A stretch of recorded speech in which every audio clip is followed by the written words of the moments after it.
Welcome to Metaphysical Soul Speak. I'm your host, Elena Fox Starks. Hey guys, I hope you're doing really well in this moment in time, and whenever and wherever you are on the globe. I hope you're enjoying the 1212 portal that just started moments ago. I hope that you are able or were able to see the full moon whenever you hear this recording. It's nice to see the reflection of the sun like that in all its glory, last full moon of the year and indeed the decade. I took the opportunity to hold my duende out the window so that she would get charged up by the moon. We'll see if she responds to that. If she has more activity this month, it'll be kind of exciting. I woke up this morning and checked my cell phone, and it said 71 degrees, volcanic ash. That was my weather report, volcanic ash. I'm like, what? Most of the volcanoes that go off, the most often ones, like Cotopaxi, that's way north. That's like 10 hours from here. And I know the nearest volcano is 70 miles, about 75 miles. And apparently, that's when it went off. Reventador, the troublemaker, that's what it means in Spanish. Reventador, the troublemaker, went off. That one is a dangerous, dangerous one. And the one that just went off is a dangerous Stromboli-style volcano. And this is the kind that when it goes off, it throws huge frickin' rocks, boulders in every direction. But Reventador is worse. Reventador is, literally, they named him the troublemaker. But this one near us is 17,200 feet above sea level. And it shot plumes of ash into the air over 19,000 feet high. 19,000 feet from like the top of the volcano up into the air. I think that's what that means. Maybe it meant it's 2,000 feet high. I don't know. When they say that, it's kind of, I don't know. But I woke up and that was my weather report. I look out the window and oh my God. I mean, the whole sky has been just coated with ash. And it's just such fine particulate matter that there's not chunks or flakes coming down. And my son woke up and he saw that and he goes, oh my God, it's like when we had the fire in Paradise the first time and we had to evacuate. And for 10 days, we lived in a Red Cross shelter, and we didn't know if our house was still there or not. We didn't know if our town was still there or not. And that was some tense times. My husband and I knew that we were going to divorce. We knew we were breaking up, but I still lived at home with everybody. We hadn't figured out everything yet. And it was already tense, already a tense situation. And then the fire happened and we had to evacuate. It was like pretty crazy. And right before that happened, we were trapped by the fire that was in Paradise. They put that out and then it started north of us and they said, get the hell out of there because it's these fires. And that was the time when the all of the lightning came through and struck and threw out Butte and all these other counties. 1,000 fires were started by lightning that wasn't followed up with rain. There was just lightning everywhere, no rain, no moisture, And that was the end of it. It was just 1,000 fires. That was like, we thought that was like the worst year ever until the fire last year that burned the whole town down. So, which is caused by heavy winds and PG&E not taking care of their equipment, basically. And it's their fault. So, but crazy. But at that time, though, we had to wear these particulate matter masks, and the kids were feeling cooped up, staying in the shelter, which was basically a gymnasium turned shelter, and we were sleeping on cots with hundreds of people in this, well, actually it was hundreds and hundreds, maybe 500 people or something in several different rooms in a building that the university didn't use at US Chico. And we got bored, and my husband's like, well, you know what? Here's the keys to the car, and you can go ahead and, take the kids downtown. Just don't take your masks off. And we were walking around, and it was just like chunks of people's houses and trees, in the form of like flaky little ash raining down on us everywhere we went. And it was so sad. A lot of businesses were closed because the air quality was horrible.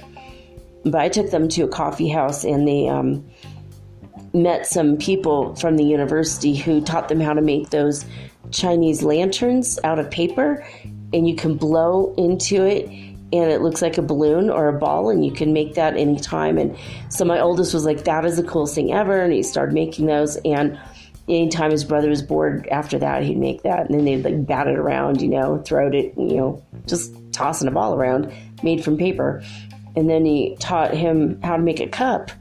Or actually, my son already knew how to do that. So he made a cup and poured water in it and drank out of it in front of the guy. And he was like, oh my God, that's so impressive. That's the coolest thing ever. So it was like a good memory. It turned like kind of a bad thing into a good thing. We all kind of made it better than it was, but it was like a scary time. And today it brought all that PTSD back. And we just kind of looked at that and we're like, whoa, wow, because we really wanted to go to the grocery store today and we just couldn't leave. I have asthma, and we were both like it was just like, no, let's just stay inside and not breathe that in. And we waited all day for the rain that never came here. So hopefully tomorrow, but I took pictures I put up on my Facebook, and we went to, I went out to look at the moon, not outside, but I hung my head out the window basically and woke up the pigeons who yelled at me. They cooed a lot at me. It was adorable. And I felt so bad. I was like, oh, sorry, Fred. Sorry, Ethel. But I got some pictures of the moon, but it's like there's so much just blah in the air, junk in the air because of the volcano going off. And I remember when we moved, I'm like, before we get really settled, in light of Kilauea going off for like many months in a row, let's go ahead and look at this. And I looked at a map, and the closest one was like, that Sangay and I'm like, well, even if that one does go off, it's not going to affect us here. Lava-wise, we're not going to die. We're not going to lose, where we live or our lives or anything. But I think I read on one website that there were volcanoes, like 45 going off right now, and normally it's 20. But I'm not really sure. It's something I'm going to have to confirm because it was weird. Like, I looked up Sandgate, and it's like nobody seemed to know this was going on the internet. I looked all over, and people were like, New Zealand, because people died there.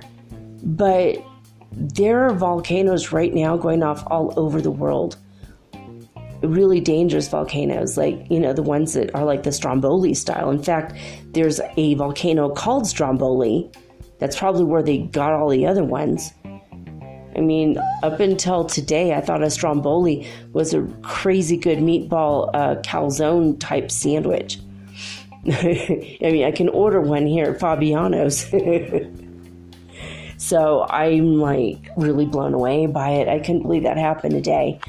So there have been no injuries or deaths or anything reported. It's so hard to get to this volcano. That no one even goes out there. It takes like 3 whole days to hike, going at a pretty steady speed of walking. It takes 3 days to actually get to the base of the mountain, and some people have climbed it. The first climber to climb it was in 1929. He climbed up the side of the Sangay volcano, but I don't know. I mean, we have volcanoes here. They go off all the time, mostly in Cotopaxi. Every now and again, out in the Galapagos, there's one that goes off. Probably what actually created the Galapagos. But the winds just brought all of the ash over here. It was really hard to see, and I'm still having slight problems breathing today. But and I stayed inside for the most part. As you can tell, I mean, I just took my inhaler and I'm still like and I was congested before this happened, so hey, it is what it is. It's kind of exciting though. I love volcanoes. I think they're beautiful. I respect the hell out of them. I sat every day in the evening and in the morning looking at Fuego volcano in Guatemala when I lived there with my kids. We watched and watched and watched. There was 3 volcanoes we watched every day, hoping they would go off because it'd be so exciting to see it. And right now, Fuego is going off again. It's like the second or third time, and that I know of. It might have been going off, other times I wasn't aware of it, but that's going off today. It's like really crazy. It's so many. If I say how many volcanoes are going off today, let me see if I can even get an answer. Erupting, I should say. It's not going off isn't really a scientific term, right? Like how many are erupting? Because in any given time, there's always 20 around the world. That's normal. But let's see. Yeah, and all they're doing is talking about the volcano in New Zealand. I think because that one was so unexpected. Like they know for a fact that 6 people died, but there were 13 people dead or missing. So I think 13, and that's like a number of transformation, and it's like pretty crazy. And they couldn't get off the island. All flights were canceled to and from Ecuador today because of this. So when I say this is kind of a big deal, it's kind of a big deal. I mean, hopefully it'll be cleared tomorrow and everyone, the flights will resume. But let me see. If there's a website that says, okay, Volcano Discovery might have it. There's this other website that it's supposed to be everything going on right now, and it's like super hard to read the actual site. And then when I look up volcanoes erupting today, it's stuff from like August. And it's like, wait a minute, it's confusing. It's like, I don't think there's, like when there's an earthquake, you could look up the earthquakes anywhere, going on right now. And let's see. All right, Volcano Discovery. Let me tell you guys the one. White Island is still going off. That's the one in New Zealand that the people... And how dumb is this? Volcano tourism has gotten to be a hot thing, literally and figuratively. They were standing on the very edge of the volcano when it went off. Can you imagine? Like, they're in heaven going, what the hell were we thinking? I wanted to go to Hawaii. You said, no, let's go to New Zealand, and now we're dead. Can you imagine the arguments standing in line in heaven? Is there a line? I don't know. It's really crazy, though. Okay, this is what's going on right now. Let me tell you. Because this is crazy. Let's see. Okay, in Paramushir Island, Ebeko in Tokyo is going off. Also, in central Kyushu, Japan is going off. So it's 2 in Japan. Sakurajima is another one that's going off in Japan. Indonesia has the one Sangyan Api. Dukono in Halmahera is going off. It doesn't say what country. Is that Is Halmahera a country? Why do people keep changing the names of countries? I don't know where that is. How would I know not to go there if I don't know where that is? All right. Fuego in Guatemala. Explosive activity continues. That one was a 15,000 feet plume. Sangay, that one's, so it rose up to 19,000 feet. But it doesn't say above sea level, so I think it went 19,000 feet into the air from the top, which is 17,000 feet. This is going to affect the whole world, dude. This is really crazy. And today, the Sangay there was so much lava coming out of the top of it and flowing down that it literally blocked the flow of 2 rivers already. It's already changed the landscape. It's crazy. When they went to, I guess they tried to assess what's going on, and that's what they discovered. Sangay is wreaking havoc right now. Reventador, that's ash up to 15,000 feet. In Peru, Sabancaya is going off, and that's 25,000 feet that plume rose up. I mean, Buenos Aires in Argentina was warning about Peru. I mean, that one's pretty crazy. And in central Chile, the Nevada State Chillon is going off. So that's, I don't know. Trying to see which, there's supposed to be like a list. Yeah, okay, so right now, Fuego, Ducono, Reventador, Sangay, Sakurajima, Sangang Api, Nevada State Chillon, and also right now. That's what's going off. So, I don't know if actually there's 45. That doesn't sound like 45. That's not 45. But those are the guys that are going off right now. So, basically, now what in the past couple days, also we've had Mount Etna in Sicily has gone off.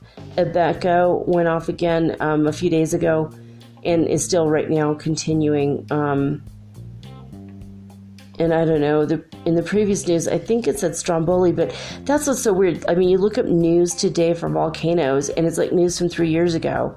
If you don't check the date, it's like really super weird and confusing.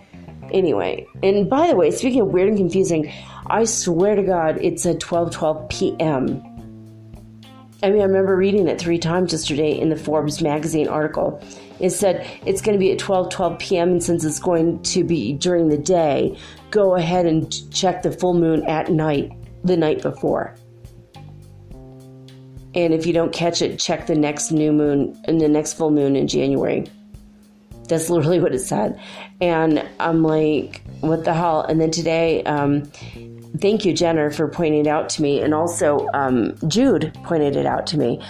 And it was just like, oh, I just got that Jenner deal, JD. And also JD, Jude Dikoff. See, I know that my guy is coming towards me because I get all these people suddenly talking to me with the same initials. I see it. I just saw it right now. Thank you, God. Anyway, Jenner, she pointed out to me, no, it's going to be tonight. And I'm like, oh my God, the full moon's tonight, not during the day, like it said in the article. So I went back and looked at the article and it said all the same things it said. It's going to be, because it's going to be during the day, more visible, officially, like go the day before. But then when it said the time, it said 12:12 a.m. And I'm like, what the hell? I swear to God, it said p.m. 3 times yesterday. I checked it, and it said it 3 times when I checked it.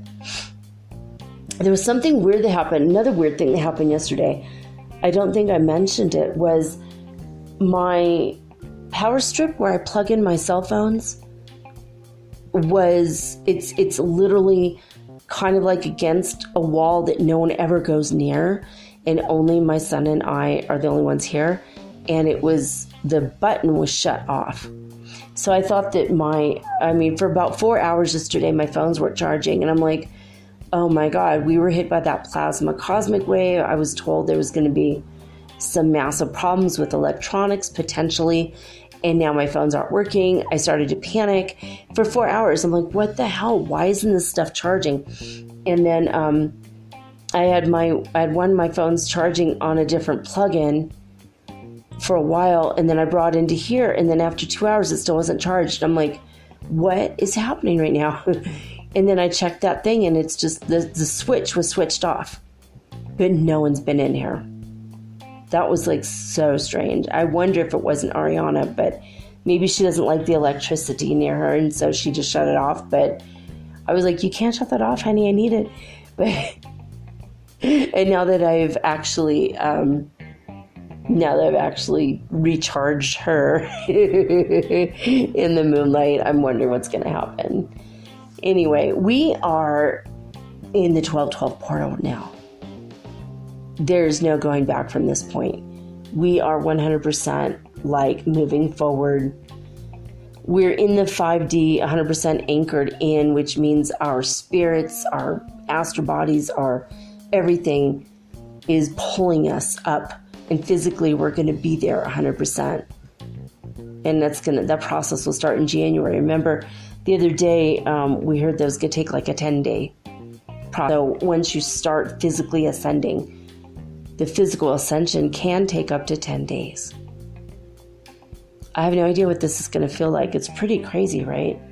I think Brother Yeshua went through this because he ascended in front of his disciples after he, died, rose again, came back to them, and then he ascended in front of them. They watched him. Obviously, it didn't take 10 days for him to get out of their living room, but he already knew what he was doing. But he just disappeared in front of them. He just dissolved, rose up through the ceiling. Bada boom, bada bing. Bye. Boop. Bleeped out.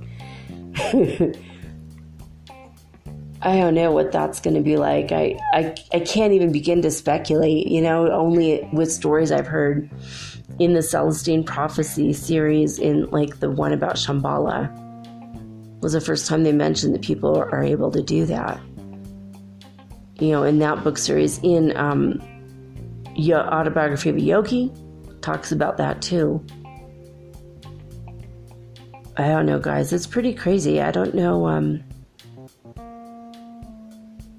excited and I'm looking forward to it. And we just entered the portal, so we're going to go.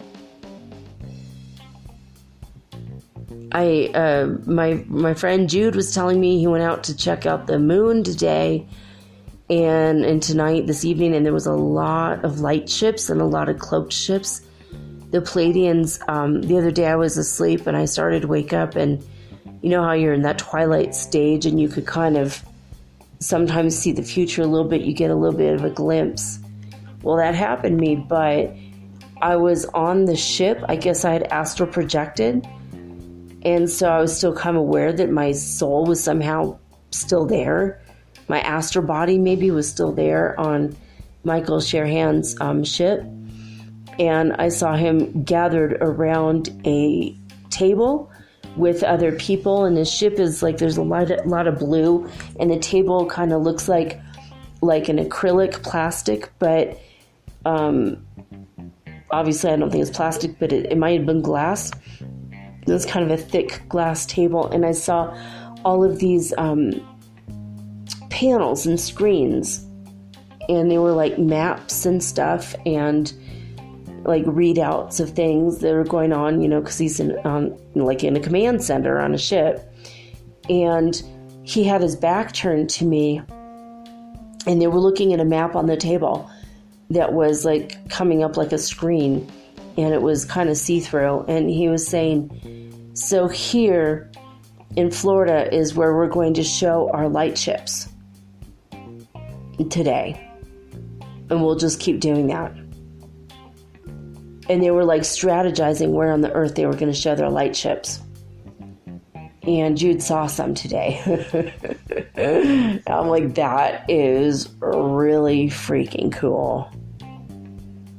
And I know they're stepping it up. They're getting ready to disclose to all of humanity that they're here. When that critical mass is reached and everyone's asking, we all have to ask, bring yourselves down here. We want to meet you. Enough people ask, then they're going to do it. It's pretty trippy. But again today, I was just absolutely exhausted. You know, I mean, I got up and I got dressed. I made my bed. Like, you know, everything was cool, but I felt just horrible energy, like lack of energy, like happy, not moody at all, not in a bad mood or negative or anything, but shocked as hell about the volcano. I didn't expect that today, obviously. No one ever expects a volcano to just erupt randomly. Well, I guess scientists who are monitoring the area, but yeah, that reminds me, because my friend took this rainbow picture that looked like a fire rainbow close to the earth, and it was very strange. And I remember thinking, within 7 days, we're going to have an earthquake. I never suspected volcanic eruption. So I don't know, maybe we'll still have an earthquake, but that was really crazy. We had thunder and lightning today and no rain. That was weird too. But yeah, I mean, but I woke up today and I was tired, like so tired. I think I'm working in my sleep. I don't know what I'm doing, but I'm helping people. And I know it's really intense. I'm not remembering it though the next day. For a while I was helping animals. Now I feel like I'm helping people. I counseled someone about something. I don't remember what it was, but I keep waking up like crying. Like my eyes look like swollen, like I've been crying for hours. And that keeps happening. So I don't know what the hell I'm dreaming about. I don't know what I'm doing, but I feel like I'm working and working and working and working. I'm working somewhere else. I wish I would just go to the Andromeda Galaxy already and go take a 20-year vacation, because they could bring me right back here at this time and no one will know. And they're so sweet over there. Things are so mellow in that world. It's just so easy. It's so easy. Yeah, but life in other dimensions is always easy, and we're moving to that. So it's gonna be so easy. It's gonna be incredibly easy. And starting like now, today, just started. So yay. Now we've moved through this. Now we're moving through Christmas, and then the eclipse the very day after. I think it's a solar eclipse. Then we're going into January, the 1/1 portal again, starting with that. And then just 2020, man. We're starting a whole brand new decade just a few weeks from now. It's really, this kind of thing blows my mind. I remember when we went from the 80s to the 90s to 1990, and I was like, I never thought I was going to live this long. And now it's like, crap, that was 30 years ago. It was like 30 years ago. Do you guys look back and realize that something you're still hanging on to is like 20 or 30 years old? It makes you feel kind of dumb, doesn't it? Even if it's like 10 or 15 years ago, like something that someone said like 15 years ago, it's like in the grand scheme of things, it doesn't mean anything anymore. It's like never even meant anything then. But some of the things that I've remembered about my ex-boyfriend back in that time, and now I look at the calendar and I'm like, we were walking together once. It was when the clock struck midnight, and it was 1990 suddenly. We're walking hand in hand, and I remember that I was dressed really cute, and I had these cute little shoes on, but these shoes, if I step wrong in them, I would twist my ankle. And I had twisted my ankle in them before, and they weren't high heels. They were like little patent leather with little bows on them. They were super, super cute. And but they had a little tiny heel. But it was just if I step a little bit out. And I was very, very careful. And we were very careful. And everything was cool. And then this really beautiful woman walked in front of us, and she was wearing a very skin tight dress that left nothing to the imagination. And she had a big, anyway, a small dress, just put that way. And I mean, she almost looked like she was trying to walk the streets to make money. Like it was like a really crazily, barely there type of outfit. And my boyfriend immediately just started looking at her, and obviously he was turned on because, you know, he was in his 20s and he was like, ooh, look at her, you know. And he thought that was okay since I'm bi, that I want to just like ogle other women and objectify them with him. It was kind of ridiculous. And obviously the relationship didn't work out, but I remember that. And while he's looking at her, the light changed, so we had to step across the street, and she went ahead of us, and he wasn't paying attention to me at all, and he pulled me off the curb, and I twisted that ankle again. And the time that I'd done it before and then this time were the two times that led up to to eventually they were old injuries, and it led up to me breaking my leg just a few years ago. So it's like all tied together. It's like, you know, so it's like, and I just realized, yeah, that was literally like in 2.5 weeks, that will have been 30 whole years. And it was one of those things I kind of didn't forgive him for, because I had to walk home on New Year's. Like, we had no money for a taxi, and there weren't taxis available anyway because it's New Year's. And this is back before people had cell phones. This is, you know, we had cars, but we didn't drive them because, you know, traffic and parking is a pain on New Year's. So we walked, and I had to walk many, many miles home on a severely twisted ankle that was bigger than my thigh by the time I got home. You know, and it was like literally one of those things that like sometimes old sports injuries will keep haunting you, and then it leads to something worse later. And that's what happened. And I ended up breaking my leg, and it was like all tied to that, you know. And so I just happened to think about that today, and I was just like, what a jerk, you know. He could have just not held my hand in that moment and pulled me off the curb so that I would step wrong, right? And I didn't know he was going to do that. You know, he just like pulled me because he was looking at this. He wanted to follow her. I'm glad I'm not with him anymore. There's a reason why some people are in your past. But anyway, but it's like, wow, it was like a 30-year thing. I need to let that go. That's crazy, right? But I kind of let it go, obviously. I let him go. You know, obviously the relationship's over, and I'll never meet him or talk to him again. But what was weird about it is the energy of it, and I think a little bit of the resentment that lingered today, a little bit like the resentment of the fact that all led up to what has now caused me pain in my body every single day for 5 years.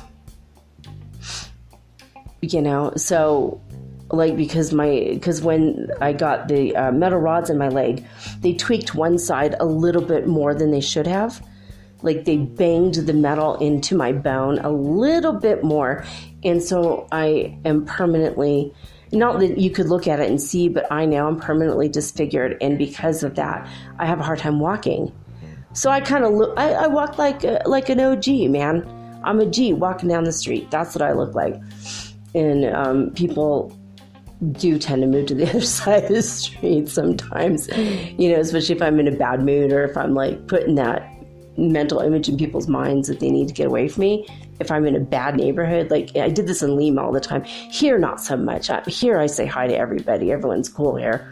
But I got that kind of that G walk, you know. But I do need to go get inserts in my feet to see if that will correct the way that I walk, because I mean, I'm still in pain every freaking day, and you can't get painkillers here. So it's like, dude. So every day I'm like, I have to massage my hips, my back, my neck. Everything is thrown off because of this misalignment. And it all goes back to that night 30 years ago because it was one of those old injuries. I had an injury before. This one was the worst. And then when you have a massive sprain like that, to walk on it for 3 miles, not good. He refused to carry me. He refused to say, hey, let's get a taxi and go to the ATM. And then, because we have money in the bank, it was like one of those things where he was just too cheap and too stubborn, told me just to walk it off. Yeah. So, and it led me to being in pain. And you know what? Now that I know about narcissists, I'll never be in a position like that again. But boy, it's a very painful lesson, right? Physically painful. Emotionally, I'm over it, but physically, I'm just like on days like this when it's like super bad. I don't know about you guys. Do you feel the cosmic radiation, the plasma? I've been feeling waves and waves and waves of it, and I know right in this moment, we're being bombarded again. This is massive. The energy is like incredible. My friend Jude's like, I'm going to be up for 3 days. It's a full moon. I'm always up for the full moon. I bet this energy is probably energizing the hell out of him. So probably when I finish the show, I might like write to him and see if he's still up, because this is like seriously, while I was starting to record this, I had to pause it, and I took my outfit off and I put on like just a t-shirt, and I'm burning up. I am absolutely burning up. I feel like opening the window, but I don't think that's going to help because it's energy. It's just like pouring waves and waves and waves into my body. And even though we had the ash today, I took pictures. There's a lot of pink energy. Pink everywhere. The clouds are pink, as if the sun is still up right now. And I keep feeling this energy from beneath the earth, as if any second there's going to be an earthquake. And I've been feeling like a feeling of maybe walking on eggshells, because any second there could be a big earthquake. And I've been feeling that energy for about a week already. So I don't know. You guys feeling the weird like energy in the earth shifting? There's some energy shifts, big time. The weather is pretty wonky all over the place, and then the full moon obviously is going to happen anyway. But there's something to do with all this energy, and the full moon isn't terribly powerful as compared to, say, the sun. The full moon is just reflecting the sun, right? It's just a reflection. But the sun has been really sending us solar winds. There's been absolutely zero sunspot activity. And the cosmic radiation that normally goes on by past our magnetosphere, it's just bombarding us. And then this blast of whatever broke out in the middle of the, something blew up. I don't know what, if it's a supernova, I don't know what, but this interstellar blast came, and it's hitting us now. It's all hitting us now. It's crazy. So you would think that there'd be a lot of Schumann resonance. Now I looked, and believe it or not, we have a full moon at 12:12 on 12:12, and guess what the power was? The Hertz frequency for Italy, it was 12. It just says calm continued, and it's 12. And it's like, okay, yeah, that's hilarious, actually. But today, all day long, we are going to be in this massive galactic and universal portal, and it's just, I'm going to channel Prime Creator in a few minutes, and when I do, he'll tell us a little bit more about it, maybe. I'm getting confirmation. He's saying, yeah. All right, California at midnight was at 46 hertz frequency. And by 5 a.m., they were down to 44. And Hofuf, Saudi Arabia, they're still at 0 all the way across the board. Lithuania started off at 101 at midnight and went up to 102 by 4 and 103 by 5 a.m. And Alberta, Canada started off at 58 hertz frequency at midnight and went down to 54 by 5 a.m. Northland, New Zealand was at 68 by midnight, but by 5 a.m. they were up to 71. And the big number today is coming from Honolulu, South Africa. They were at midnight, they were at 193. And by 5 a.m. they went down to 181. But yesterday at midnight, I said they were at 268. So they went on a complete down. They're going down. And the other big one was that went way down. So remember, now on the 9th at 1800 hours, Northland, New Zealand was at 272 and Honolulu was at 271. So they were kind of neck and neck for a minute. But by by 8 in the morning, yesterday morning, Northland, New Zealand was at 99 hertz frequency. And today at 5 a.m. they were down to 71. So they went down 200 points. So if it's in anticipation of a volcano, because, New Zealand, White Island, right? So maybe there's not going to be another.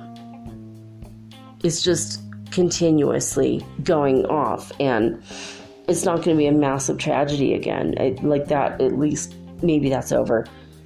If this is something that you can use to predict. But that's crazy. I mean, a couple days in advance before that happened, it just spiked over there. I don't know. It's interesting to kind of speculate about it, but who the hell knows what it really all truly means. In A Course in Miracles, acim.org, for the Foundation of Inner Peace. We are on lesson 183.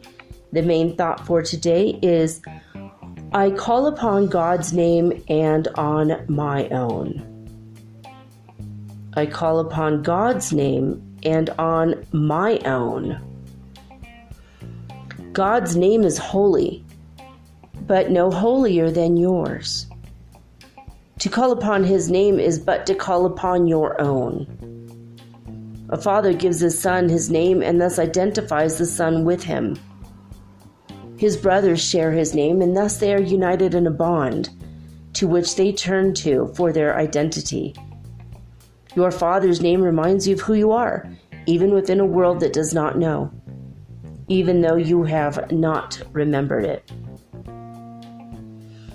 God's name cannot be heard without response, nor said without an echo in the mind that calls you to remember. Say his name, and you invite the angels to surround the ground on which you stand, and sing to you as they spread out their wings to keep you safe and shelter you from every worldly thought that would intrude upon your holiness. Repeat God's name, and all the world responds by laying down illusions. Every dream the world holds dear has suddenly gone by, and where it seemed to stand you find a star, a miracle of grace. The sick arise, healed of their sickly thoughts. The blind can see, the deaf can hear. The sorrowful cast off their mourning, and the tears of pain are dried as happy laughter comes to bless the world. Repeat the name of God, and little names have lost their meaning. And it goes on a few more paragraphs to 11. So if you want to read this, again, it's lesson 183. You may pick up an app that's just literally called A Course in Miracles, or acim.org. And the main thought for the day is, I call upon God's name and my own. And on my own. So that's really good food for thought, right? Literally ambrosia, food of the gods for thought. So I hope that you guys are starting to manifest what it is that you wish to manifest for 2020. Start it tonight. Start it today. Whenever you hear this episode, start it. I have my Janisa crystal now sitting on top of a mound of crystals where it was before, but now it's on a different set of crystals. And in between the Genesis crystal and the crystals, I put some money because I'm trying to manifest money. My friend said he wants to date me and start a real serious relationship with me, but not until we both have money. And I'm like, okay, fine. This could take just a few minutes, a few weeks or days or months, or I might just die alone. I don't know. Maybe not, but I'm kidding about that. But I'm going to try it with a Genesis crystal, see what happens. Cleared the energy of the neighborhood. Not the actual air, though. Still have the ash in the air. We'll see. I'm going to take a quick break. When I come back, I am going to channel Prime Creator for all of us. See what he has to say for us, for himself. How is he going to... I don't know. I don't know. What is he going to talk to us about? Honestly, I have no idea. But we'll find out right after this message.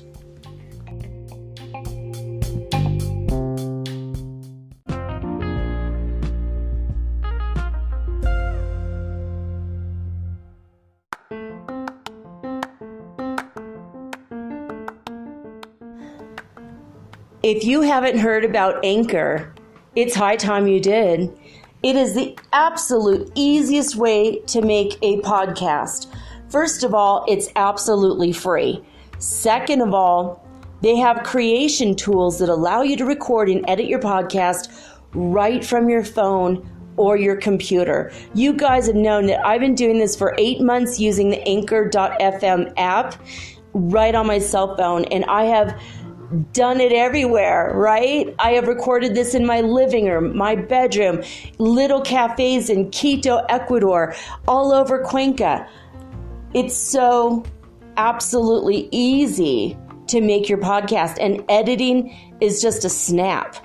Anchor also will distribute your podcast for you, and it took me about 2.5 months to become syndicated, and now I'm available on Spotify, Apple Podcast, and many more, and so can you. You can make money from your podcast also, and there's no minimum requirement. You get paid from your very first listener. It is everything that you need to make a podcast all in one place.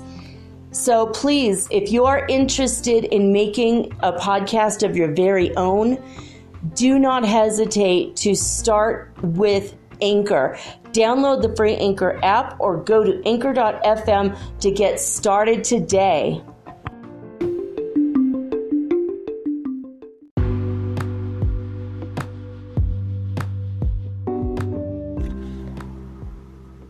Metaphysical Soul Speak is run on sponsors and listener support.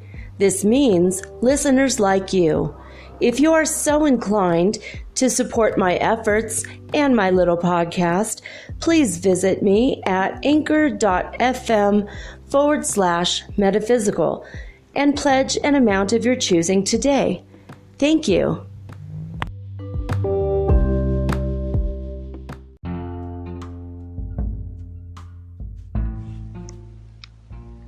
All right, guys, I am connected to Prime Creator, but before we get into that, I wanted to mention a couple more things about 12, because, the moon was at 12:12 a.m. on 12/12. Lesson 183 in A Course in Miracles, 1 + 8 + 3 equals, you've guessed it, 12. So we've had a couple 12 synchronicities today besides the main event. And 12 strands of DNA. Guess how many we should have connected? Probably that if you haven't had your 12 strands connected, probably it'll happen starting today, moving forward really rapidly, actually. And 12 signs of the zodiac, 12 months of the year. There's a lot of 12s, 12 disciples. 12 plus Jesus equals 13, though, which is transformation. He was the transforming agent. 13 meaning death. So very significant. There's a lot of significance. Something about the OSIRIS-REx came up today from NASA too. And now it was so early this morning. Now I can't remember what. I asked Richard Hoagland about it. I wrote on one of his videos to please discuss it. And now I can't remember what. They're studying something with a thing called the OSIRIS-REx. Oh, on 12/12 at 12 today, they were going to take a sample of an asteroid. So they sent a mission. NASA sent a mission of the OSIRIS-REx, which I don't know what it is, but they're doing it to collect samples off of an asteroid today at 12 p.m. on 12/12. I just thought that was too weird. What a freaky coincidence, right? Another thing with NASA. They always do stuff according to deep, powerful Illuminati-style symbolism. If you don't know what I'm talking about, you could check out Richard Hoagland. Go look all the interviews he did with Art Bell, but he also has his own channel on YouTube now, and he only has like 14 videos. He just started it, and I just had a feeling to go look today, and there it is. But 12 is, there's a lot of cool things with 12, and 12 does add up to 3. And by the way, the moon is in Gemini, the symbol of which looks like an 11, which is funny, but it's twins, twin flames. So 12/12 on 12/12, and we keep coming up with 12/12/12. And 3 breaks down to 3. I don't know. I have a feeling that a lot of twin flames will be more telepathically in touch after today. I feel like it's going to happen in a way that's pretty intense. And throughout January, I think it's going to ramp up pretty quick. Yeah, God's telling me on February 2nd, so it'd be 2222, because it'd be 222020 would be the date. Or technically 02022020. By that time, he's saying a lot of people will have found their twin flame. Hopefully mine will get the memo of that. Hopefully he'll get out of his stubborn head, and I'm just kidding. I just want him to find me. All right, so we're going to go ahead and start this. I am burning up. It's like crazy. I have a pillow on my lap, and you guys know how there's always the cold side of the pillow, like the dark side of the moon. I have this pillow, and it's like it gets really cold on one side, and I keep flipping it over like every 5 seconds because I'm burning up. I keep flipping it over so my arms will get cooled off. This is like crazy. I'm like sweating. I'm sitting here sweating. It's crazy. All right, not terribly. I mean, it's not like tropical or jungle sweats, but I mean, I'm like feeling really, and you know, I put my t-shirts in a drawer. Here's a fun tip for you guys. I put my t-shirts in a drawer filled with incense, or rather I put my incense in my t-shirt drawer. And I just did that recently, and now I pulled out my t-shirt that was near the incense. So I smell freaking divine. I smell amazing. This t-shirt smells so great. That's the best potpourri. Don't do potpourri, just to put incense in your drawers. All right, I'm going to get into this now, and we're going to channel Prime Creator.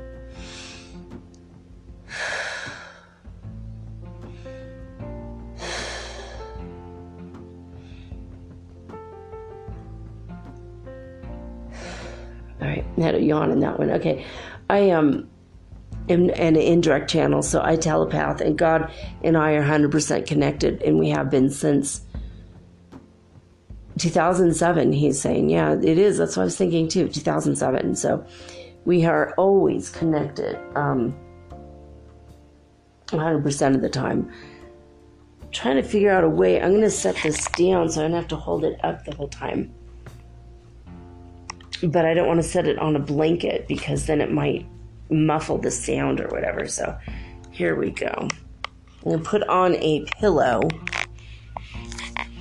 Oh, and there it just falls.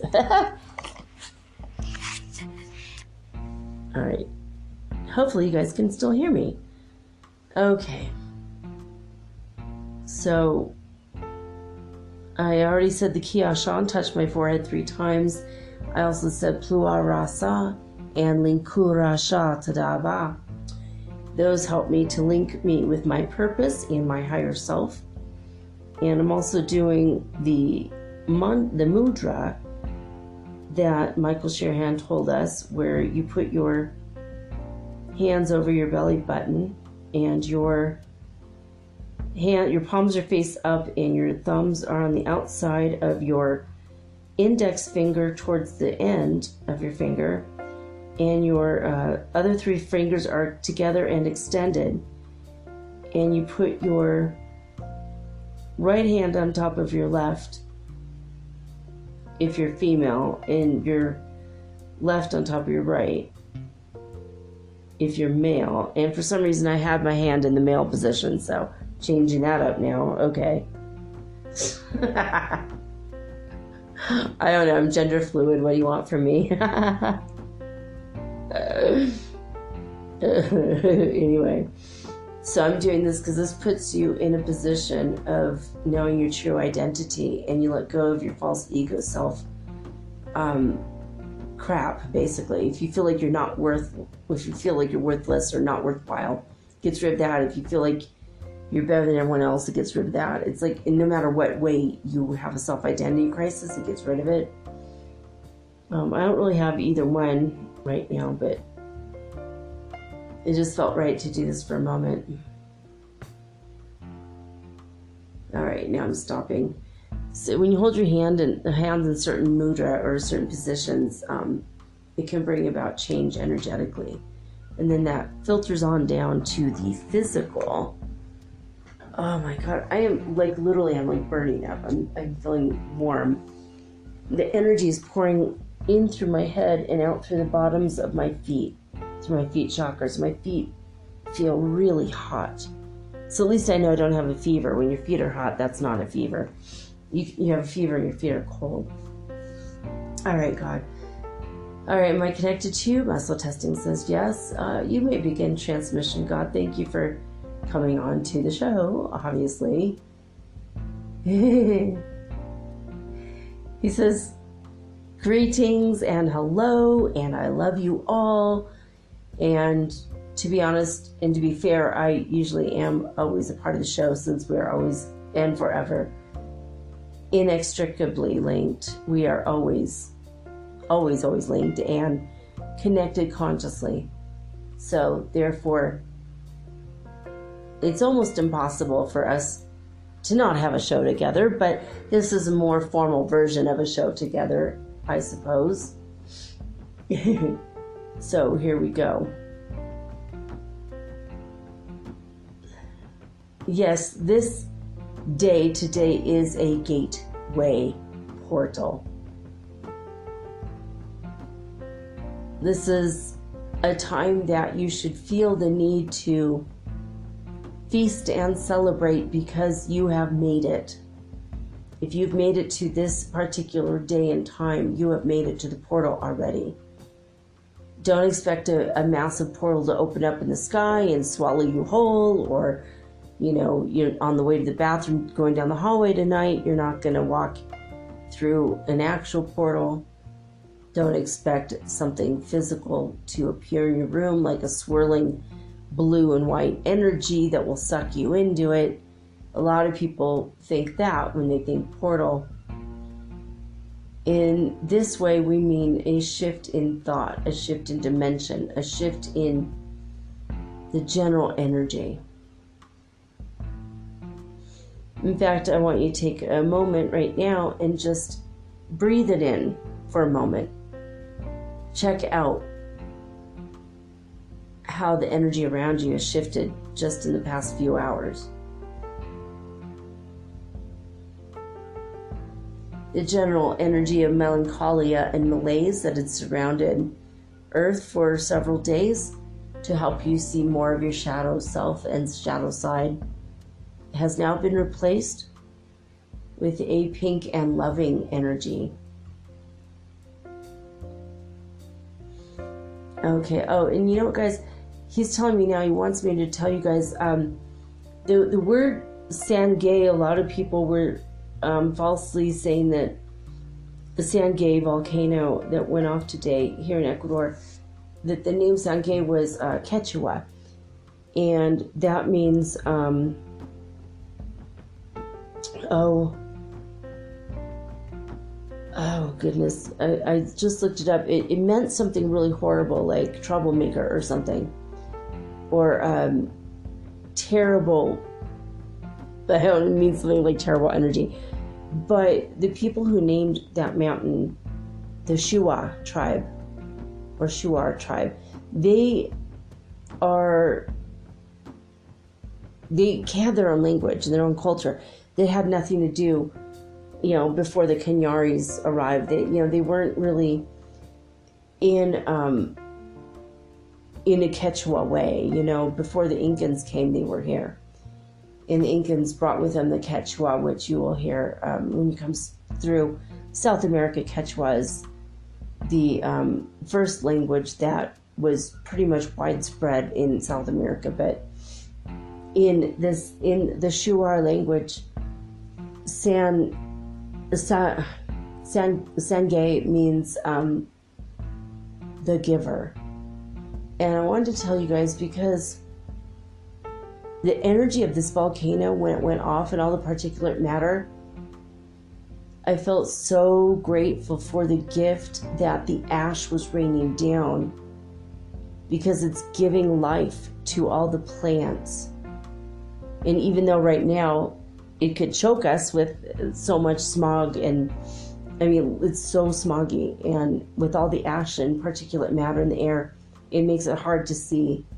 Like, a great deal of the mountains were blocked out today. I couldn't see them.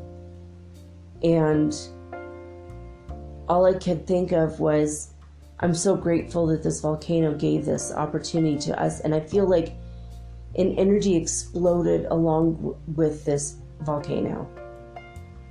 That in the ash, in the particulate matter, it gave us the energy of it giving us a gift.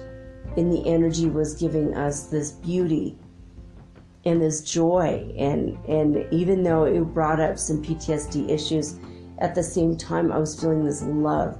And I was vibing on the love mostly today.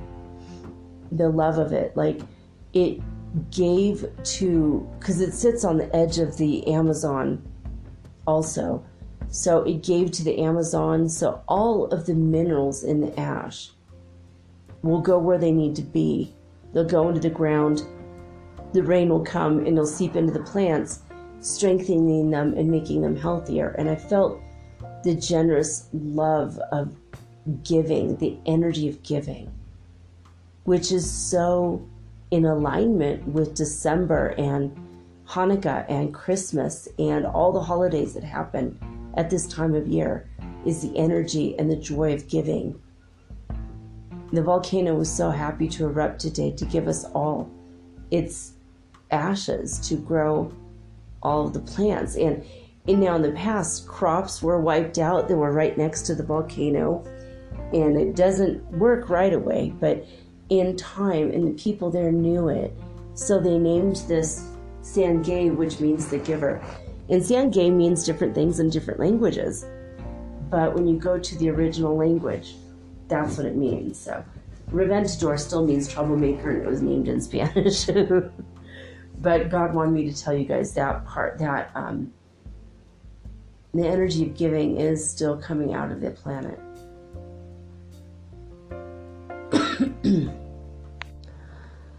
All right, seriously, I had to get up and open my window. I'm feeling burning up, like not suffocating, but my grandma used to go, "Oh, I'm suffocating in this room."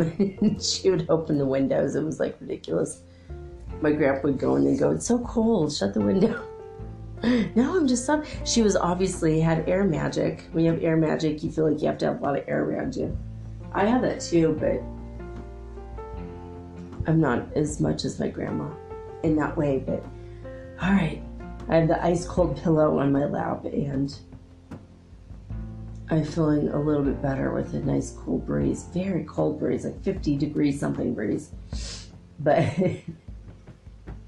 it's just, the energy is incredible. Okay, so I'm back. Okay, God, continue with what you were saying. Feel the energy of giving and allow it to seep into your every cell. Give your body the credit it deserves. Give your cells the credit they deserve. Give yourself the love that you deserve. You deserve it all, you know. I want you to get into the embodiment of everything is a gift. And everything is a gift being given to you. This includes the moon and the sun and the earth and the stars, the sky and the plants and the trees and the cool breeze. Everything that happens is a gift. Some of the gifts are hard to take, just like at family gatherings where they give you gifts such as a birthday party or Christmas.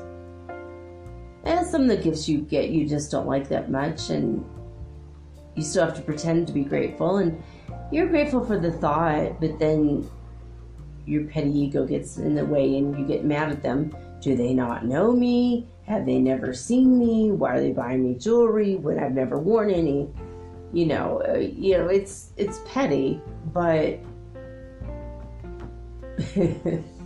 it's always the thought that counts. The thought and the energy of giving, that is way more important than the gifts.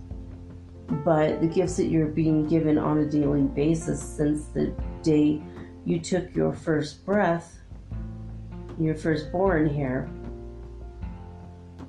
that was your first gift, your life. And whether you've grown up with your mother who gave you birth or not, you had someone always looking after you, or you wouldn't be on listening to this podcast, you wouldn't be alive, right? So somebody was there. Somebody did something for you that made you able to live and survive and thrive. You weren't rendered helpless, you were rendered helped. And maybe the examples in your life weren't all that good, but they still did their very best, and that was the gift that they could give. And sometimes you need 100% of a gift to be given to you, and only 25% is given to you. But I would like for you to be in the spirit and energy of giving, and therefore only focus on the 25% that you were given. Be grateful for that. Those are the energies in this time that are most helpful for you to focus on. Having the attitude of gratitude, as they say, as well as focusing on the giving. Focus on what is given to you and what you are able to give, and give freely without expectation of monetary return or verbal praise. Just give until the day you die, basically. But we're trying to get into the spirit and the energy of giving, giving, giving. And then the other side of the coin is receiving, receiving, receiving. So if you can't get into the energy of gratitude and giving with gratitude, you're going to have a hard time receiving with graciousness. And it's all connected. You have to be able to receive a gift graciously, even if you are not fond of what was given to you. Many of you cherish most of your memories, some of your memories, but not all, and you aren't that grateful for having a life here. When you get back to the other side, when you come home, you're going to definitely be absolutely grateful for everything. But what if you could get into that spirit and energy of it now? The reason why I'm mentioning this to you guys is that when you walk through your world with grace, you walk through your world with an energy of giving and the energy of receiving with graciousness, with humility, and you're walking through life with the attitude of gratitude, something very significant and beautiful happens, and that something is that you draw to yourself every single thing that you need that would be the biggest, most highest quality gifts that you can receive, such as the best way you can express yourself in the world. So maybe the best career or the best educational opportunity will come your way, or the best of friends, or a relationship you had been seeking out, or any number of things: money, love, success, happiness, prosperity, abundance, whatever word you choose to describe what it is that you seek. Everything and all things on this planet can be achieved by gratitude, being grateful for everything, and by having the energy of giving permeate you, both sides of it, receiving and giving,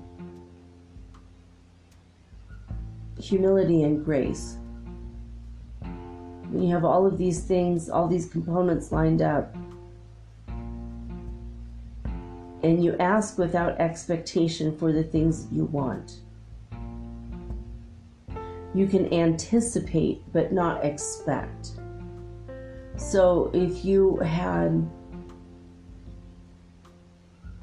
your hopes set on being in a relationship, don't expect one to happen, but anticipate that someone will be sent your way in which a relationship has the potential to happen with them. And go slowly when it does, so that the energy of giving is free-flowing between you. That is the very first step in intimacy with another, is the free-flowing energy and joy of giving and receiving with joy. When people give a gift, they do two things that are good for them. One is they give from their heart, and they get to feel the love of giving and doing for someone without expectation.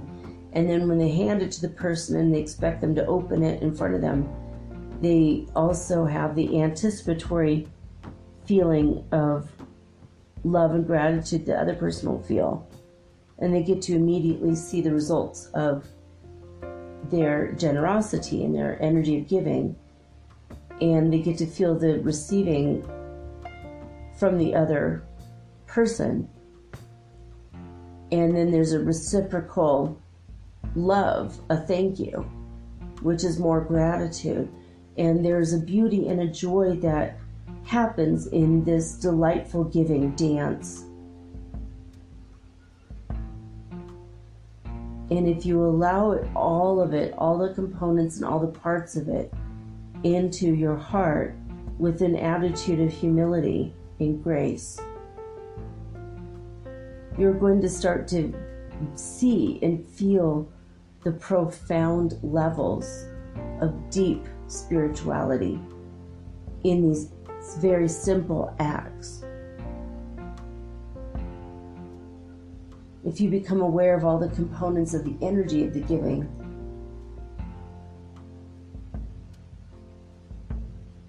then you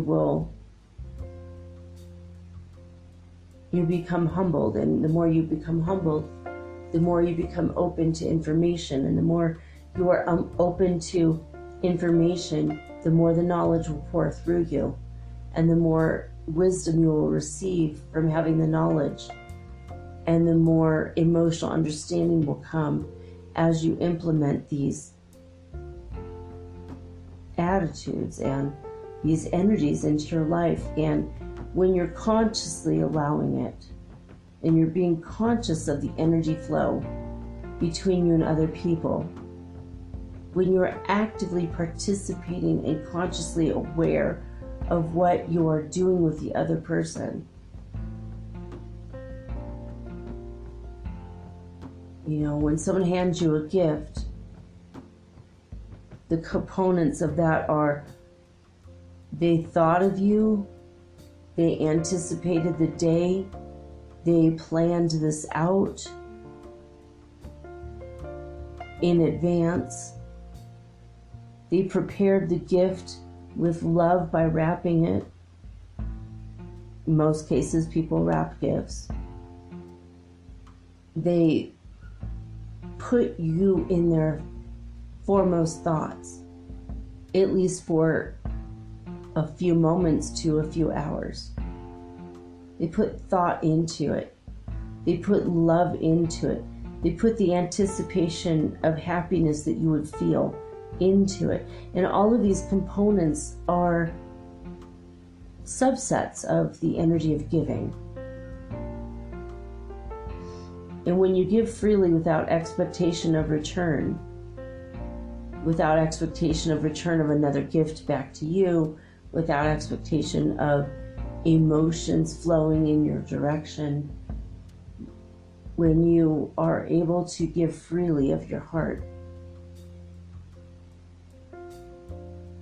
that's when you have the most pure form of love flowing through you. The love of generosity, the love of another person to the extent where you just want to see delight, beauty, and joy in their eyes and love in their eyes. And you want to experience the results of your actions, because that gives you feedback.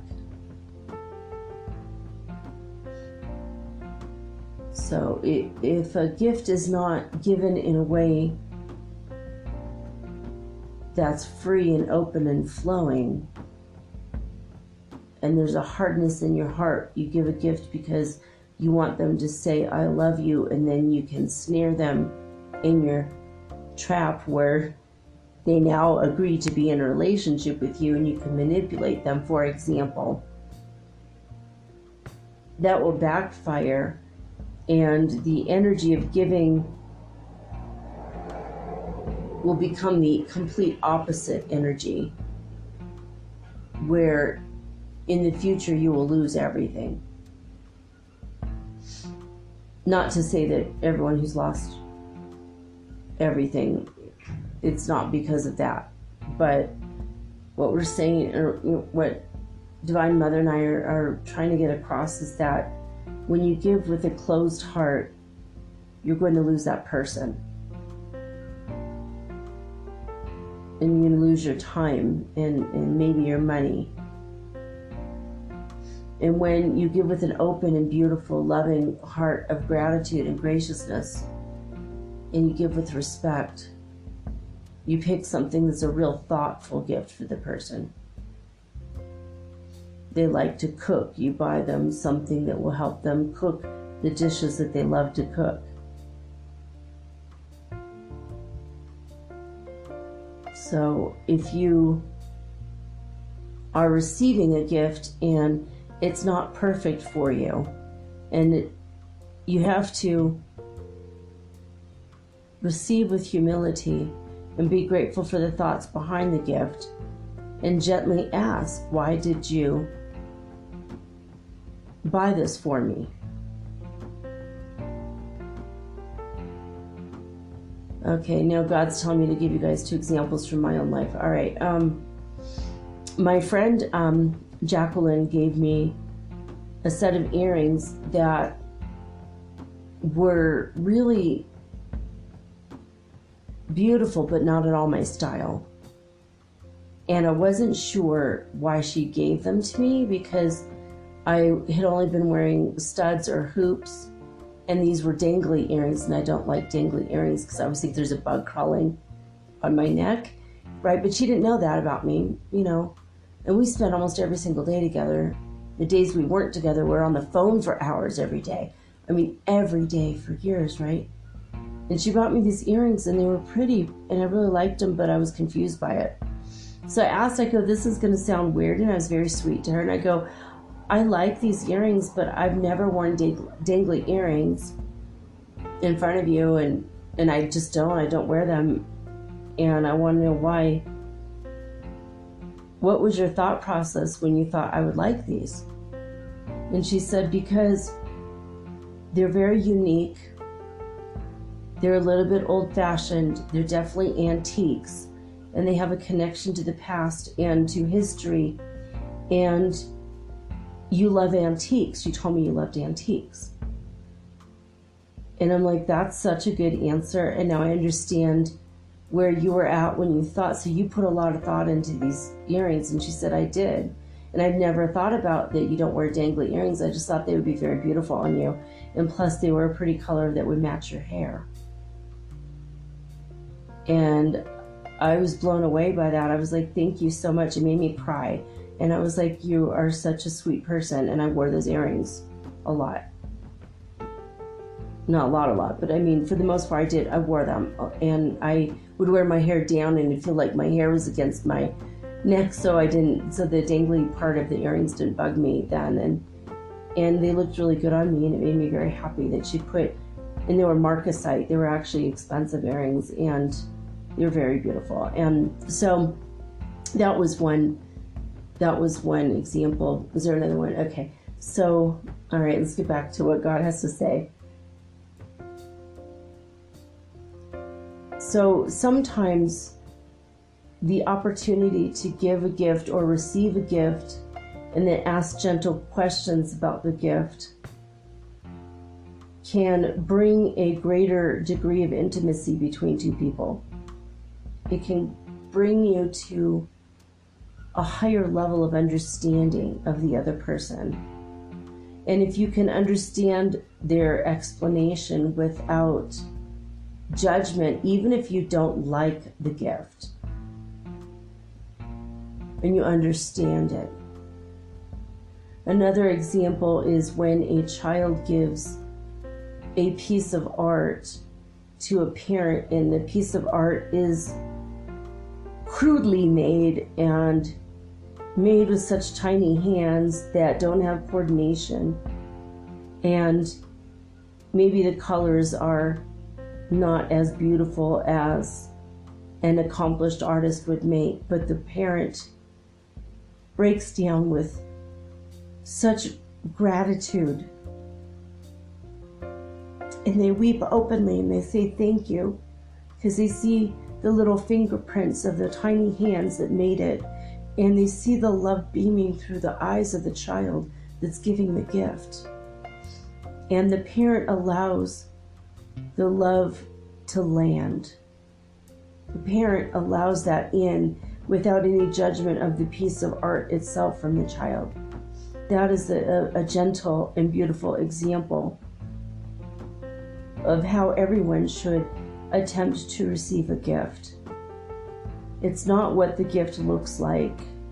The gift doesn't have to be perfect. It could be something not that great, but the energy behind it, the thoughts that went into it, are what are more important.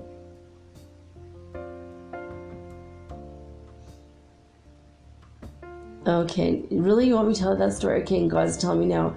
Now, another weird thing that happened to me was when I went to my mother-in-law's house for Christmas one year, and we had driven down, the kids and my husband and I, back when we're still together, fully together. And I didn't mind that she did not have enough money to give everybody a gift. That was okay with me. She could have just written me a poem or a card or made a piece of art for free, but she didn't want to, and that's okay too. She didn't have time, and I understand that also. But she gave my husband slippers that had a rubber sole to them, and she gave my father-in-law slippers with a rubber sole to them, and they were kind of expensive slippers. They were like moccasin type slippers. They were kind of expensive, even though she said she got them on sale, which I thought they were cool. I'm like, wow, that's really cool. Thank you for thinking of my husband. And she bought gifts for my children, and she gave me absolutely nothing. I'm trying to think, did she give me even candy? No, nothing. Not even a candy cane. Although everyone in the whole house had several candy canes and like cookies and like she could have wrapped up something for me, right? But no, she set me aside specifically to tell me, you don't go outside as much as they do, and I feel sorry for them because their feet get cold.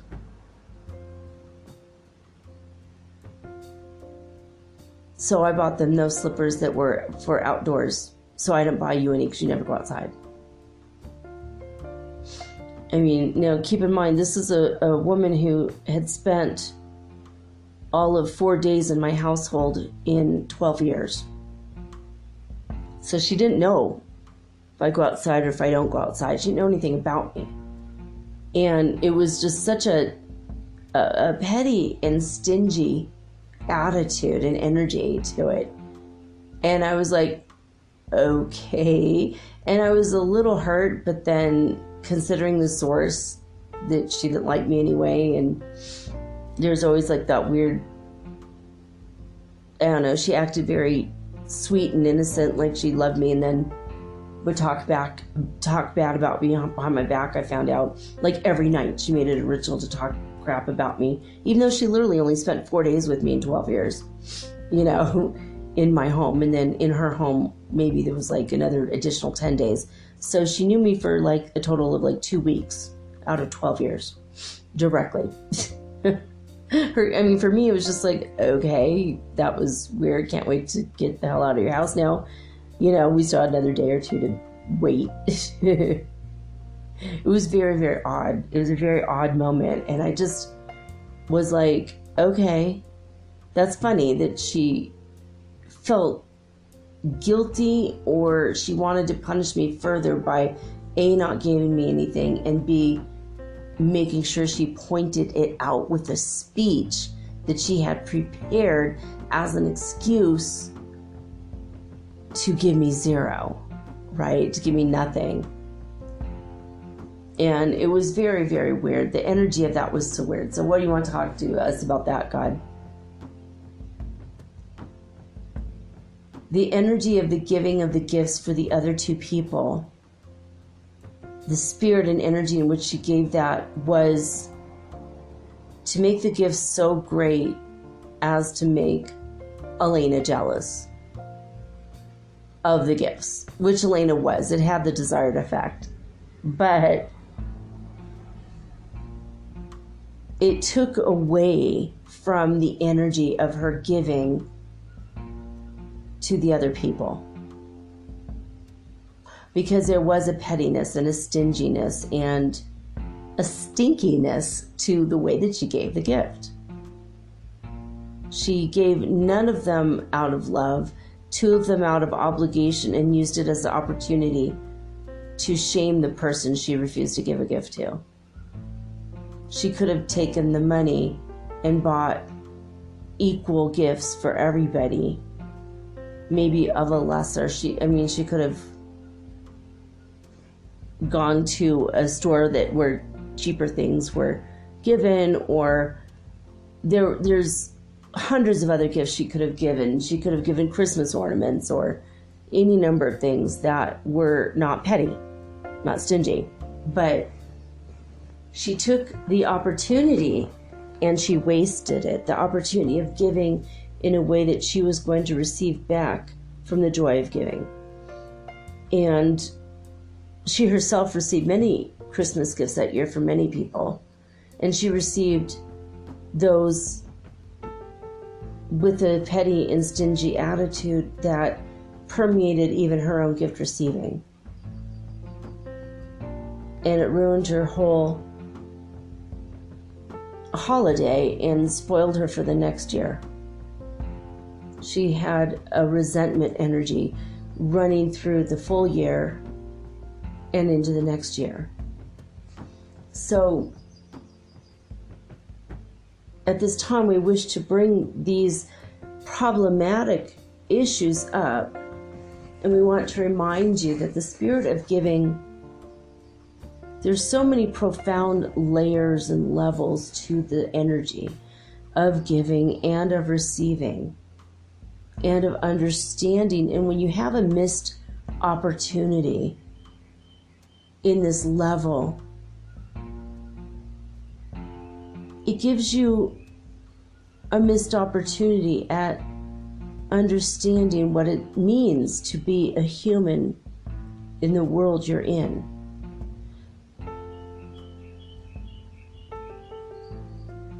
Hopefully you can hear the songs of the parrots outside. This is an example of the gift we give to you every day.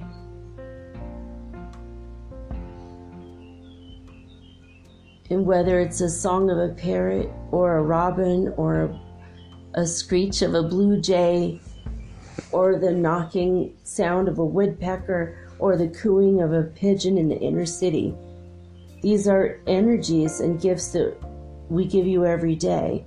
And if you can receive every little thing in your world with an energy of complete love and open-mindedness, and understand that it's not an annoying sound that you hear in the background that breaks your concentration. Sometimes the energy of a bird, the song of a bird, is to help you raise your vibration to that level, to remind you to be happy, to remind you that even the birds of the air are taken care of in every moment of their lives by their Creator, and so will you too be. The energy of the birds should flow through your aura as the wind flows against your face when you're outside on a windy day. He said the word blustery. I said windy. Blustery day is what he said. I like the word blustery better. I should have said that word. Okay. There's different energies that the gift of the birds give you. Sometimes they're to clear your aura. Sometimes they're to raise your vibration. Sometimes they are to break your concentration when you're thinking the wrong things. Many times I will put animals in your path, dogs or cats, even sometimes the occasional snail or butterfly, and I put these things in your path sometimes to get you out of your own head when you're thinking falsely about yourself or negatively, or when you're feeling anger towards another person. I want you to pay attention to the gifts I give you through all of these interactions with nature, especially on the days that are hard for you. I want you to start to observe the gifts that I'm giving and feel grateful and have an attitude of gratitude at all times for all of your opportunities and experiences, because indeed all of your experiences truly are opportunities. We give because we are like parents since we created you, We love you. We are always with you in every moment in this portal. The energy of the 1212 is our latest gift to you. You made it this far, so it's a gift. You are alive at this moment in time. And the ascension, the physical ascension, the ascension on every level, every cell of your body begins today.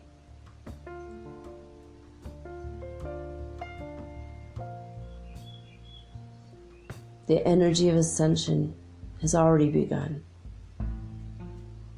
The physical ascension, you are already anchored in. You're just going to pull your body up through January, some of you through February. Be willing to accept all the gifts that you receive and focus on those energies from this point until you are physically in the fifth dimension.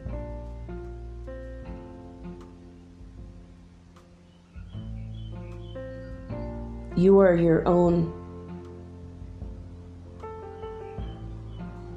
guide in this. We will do as much as we can. We'll send your guardian angels to help you keep your mind clear and clear out the things that you need to clear yet. We will put everything in your path that you need to embrace the highest good for yourself in all moments. We're proud of you. Keep working on yourself. You're getting there, and we're watching it happen and unfold. And for us, that is our greatest gift, to watch you do that work. So in this moment, we want to bring to you the opportunity to tell you thank you. Thank you for your hard work. Thank you for the experiences that you give us.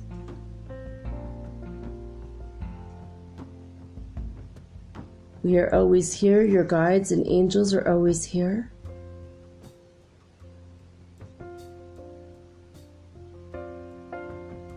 By the way, the gift of dogs barking in the night, they chase away negative energy clouds. They bust up the negative energy clouds with their barks.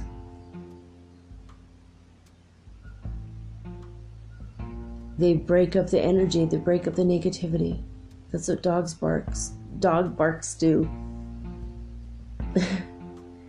And for a lot of you, if you experience dogs barking all the time, it's because they get rid of demons. They get rid of devils with their barks. There's sharpness to their barks that can slice negative energy like a knife. It's not just a warning system of an intruder. Not all dogs do that. Some dogs do that, but most of the dog barks at night, we just want you to let you know that, to appreciate it, that the dogs are slicing through negative energies, human-created demons that float through the air, negative thought forms that take on a life of their own. Dogs cut them. They slice them up with their barks. So, yet another gift that we give you. So receive all the gifts that we give you. And don't be angry at petty things. If you're going to feel stingy, don't give a gift at all. You only hurt yourself when you do that. Because the person you're stingy with will blow it off and go, what a cheapskate. What a stingy person. Ha! How is she so petty? Oh well, whatever. And that person's going to move on. And you're going to be the one left holding the negativity. And that's a negative gift that you give yourself. So just avoid all of that this year. Avoid that from now on. Most of you listening to this avoid those kinds of pettinesses, but some of you listening might still have struggles with that. So we're bringing it up so that you can be consciously aware, and then you can make a change. We accept and love you no matter what kind of a person you are, whether you're petty, judgmental, stingy, and afraid of others, or if you're open, loving, accepting, and have an open heart and an open mind to others. There are people that are asleep and people that are awake, and we love all of you equally. We hope that this instruction has been fruitful for you and has brought insights into yourself as well as into other people and into the energy of giving during this Christmas, Hanukkah, Kwanzaa, and what's just passed as the Diwali season and the Thanksgiving season. We want you to take this instruction to heart and become a better person for having heard it, because that's yet one more gift that we're here to give to you today. We love you. We continuously love you in every moment of your life. Whether you are aware of it or not, we are here always loving you.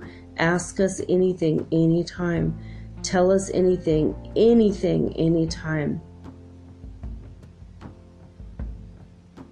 We are your prime creators. We always want to hear from you.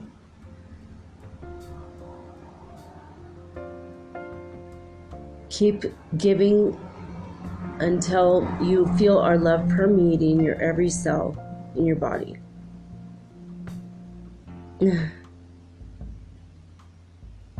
That's all we have to say for now. We love you very much, and know that we're always with you. We are inside every cell. We are giving you love and healing and wholeness, the vibe of wholeness. You live with an ever-living love inside you. And the more you give away, the more you get back for yourself in everything. Please keep that in mind as well. All right. Now they've gone. I mean, they're still here with me. I'm still connected, but that's it, guys. That's it for tonight. I hope this was instructional and helpful for you as well.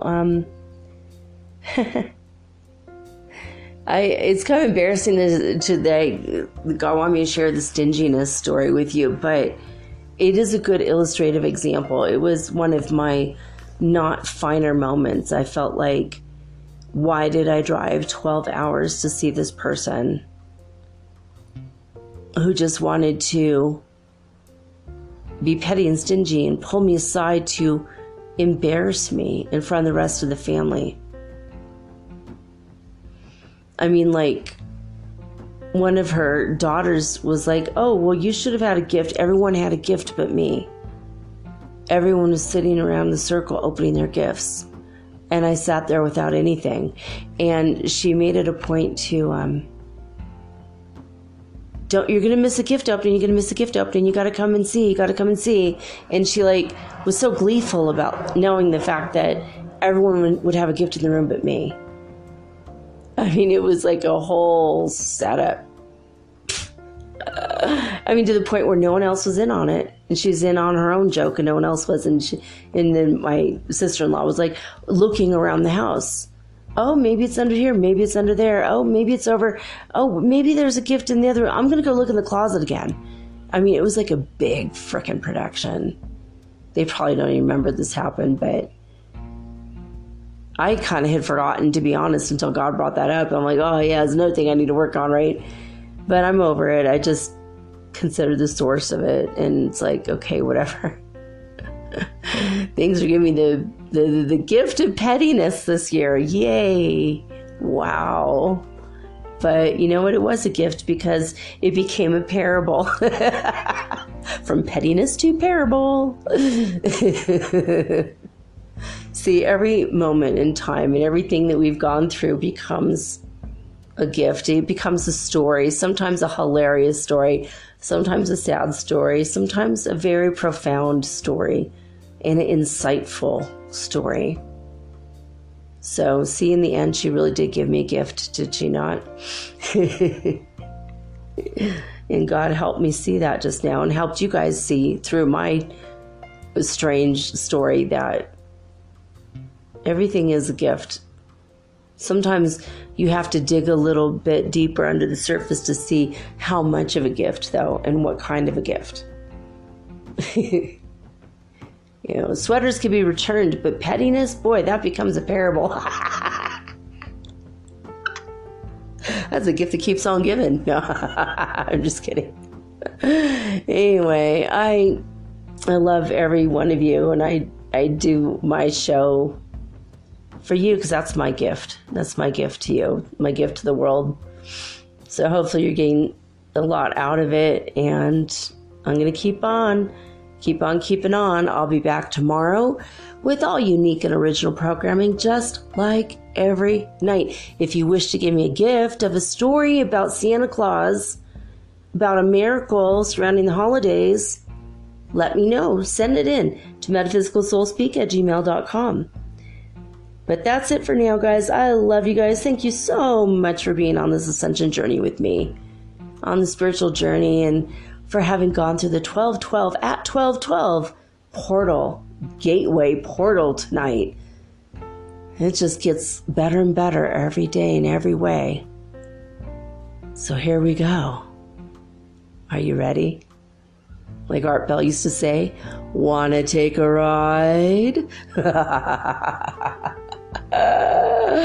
That's what we're doing. I'm signing off with peace and joy and the high vibes of the holy fifth dimension. Till next time, guys. Peace.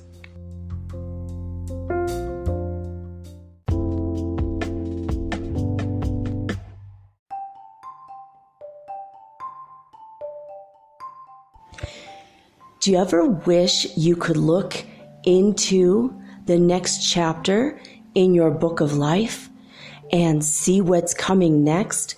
What does the universe have in store for you? I can help you with that. I will give you a Celtic cross reading, which is 10 cards, or you can ask me 3 questions, and I use 3 cards per question. So that's 9 cards, or I can channel your higher guidance, or maybe God directly for you. Maybe you want to talk to your dear departed Aunt Edna, because maybe you have a few questions and she was the smartest person you knew. If your deceased relatives are available, or your ascended masters, I can channel them for you personally. Let me have 1 hour to show you the future in your next chapter of your book of life. Readings are $75, and it takes me an hour to an hour and a half to complete. And for this price, you will also be hooked up to the healing grid around the planet for free, which means yours truly, me, I will be giving you Reiki 24 hours a day, 7 days a week for the rest of your life. All you have to do is let me know.